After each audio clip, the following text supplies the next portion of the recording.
Hello all you infidels, kuffar and Muslim, Nemesis Bat, and this is part 3, the very last part of refuting ex-Christian 2716 and his Islamised version of history. Right, he goes on to say here that algebra as we know it today never existed before Muslims. What existed was arithmetic. There is a difference between algebra and arithmetic. This is why mathematicians consider Qasim the father of algebra. Point 2. Muslims preserved and translated Greek philosophy and added their own against the will of the Christian Church in Europe, which considered philosophy as heresy. 3. Muslims distinguished astronomy from astrology, and made each one an organised field. 4.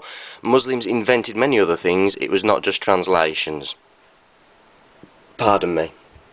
So, now, I'm going to ignore his friends Jaberdrang 29, whatever his name is, because he wants to go on to talk about Psalms, Old Testament, the Quran, and look, I'm just dealing with your fallacious rubbish and your propagation of it, which, you know, leads you to intellectual corruption. So, ignoring him now because he just wants to sidestep the issues, obviously. As does ex-Christian. So anyway, I'll pick up on his points. Ex-Christian 2716. Why do you keep moving the intellectual goalposts? Why avoid my points? Please try to understand. 1. Algebra as we know it today never existed before Muslims. What existed was arithmetic. There is a difference between algebra and arithmetic. I'm afraid you make a mute point there, and here's the reason why. The algebra used today is different to the algebra that was used by Al-Khwarizmi. Does that render Al-Khwarizmi's algebra null and void? No, it doesn't, but using the same logic and wordplay that you use, then I would have to say that, wouldn't I?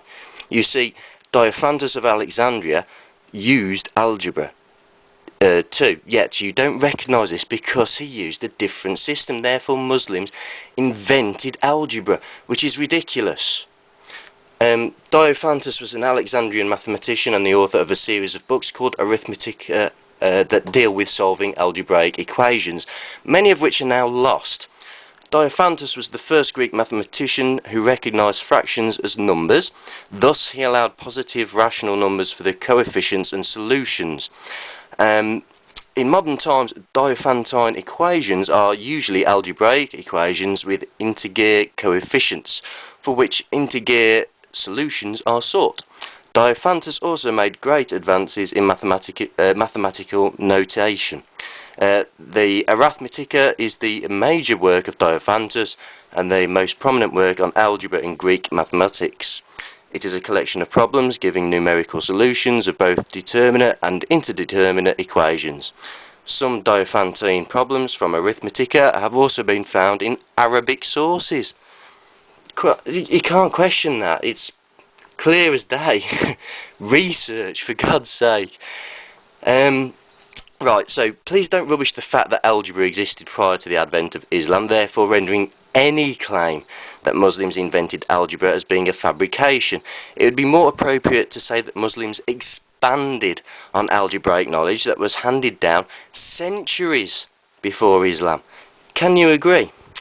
Secondly, Muslims preserved and translated Greek philosophy and added their own against the will of the Christian Church in Europe, which considered philosophy as heresy. Again, another mute point there, I'm afraid, as you are going off topic. What it does prove is that Muslims use Greek philosophical texts to educate themselves. Can you understand that? Right, last 2 points. Muslims distinguished astronomy from astrology and made each one an organised field. This may well be true. However, differentiating the two doesn't mean that they invented astrology. Far from it. There was a distinction between the two for sure, but they both existed prior to the advent of Islam. This is a substantiated fact. Just look to Plato, Exodus and Ptolemy as just a few examples. If you research it, you'll find it, you'll see it. You can't say that they invented astrology. And last of all, Muslims invented many other things. It was not just translations. Well, this is the logic I'm picking up on here now, because I'm struggling here with your logic. How can anyone invent a translation?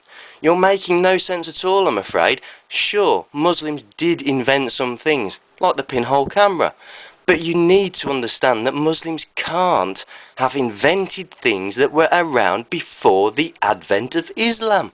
Otherwise, you're dealing with lies and misinformation. Peace. Right, I've had my blowout and I've made my point clear enough.